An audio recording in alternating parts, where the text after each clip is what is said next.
At that time, Jesus, having risen from the dead, stood in the midst of his disciples and said to them, "Peace to you." But they were startled and frightened and supposed that they saw a spirit. And he said to them, "Why are you troubled, and why do questionings arise in your hearts? See my hands and my feet, that it is myself. Handle me and see.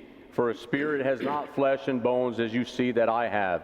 And when he said this, he showed them his hands and his feet. And while they still disbelieved for joy and wonder, he said to them, "Have you anything here to eat?" They gave him a piece of broiled fish, and he took it and ate before them. Then he said to them, "These are my words which I spoke to you while I was still with you, that everything written about me in the law of Moses and the prophets and the Psalms must be fulfilled." Then he opened their minds to understand the scriptures and said to them, "Thus it is written that the Christ should suffer on the third day, rise from the dead, and that repentance and forgiveness of sins should be preached in his name to all nations, beginning from Jerusalem. You are witnesses of these things, and behold, I send the promise of my Father upon you, but stay in the city until you are clothed with power from on high." Then he led them out as far as Bethany, and lifting up his hands, he blessed them. While he blessed them, he parted from them and was carried up into heaven.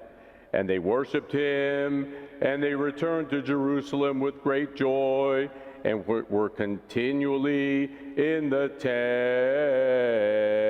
temple, blessing God.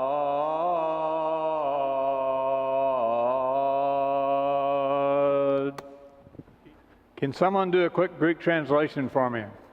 What does Sophia Arthea Kusumentu Evangelio mean? Arise, let's hear the Holy Gospel.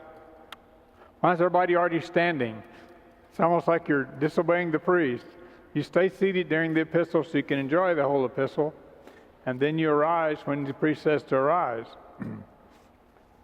I had a priest that basically kind of affirmed, in Ecclesiastes they talk about everything there is a season.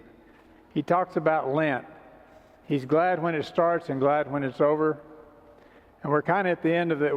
Yesterday was the end of the Pascha season, where we were always saying Christos Anesti to each other and things like that. Now we've entered the new season where we appreciate the Ascension today, and in 10 days we'll be celebrating Pentecost. We'll say the kneeling prayers, and we'll start doing things a little different. We'll kneel during the consecration and do things a little different. All right, please come forward, friend Idro.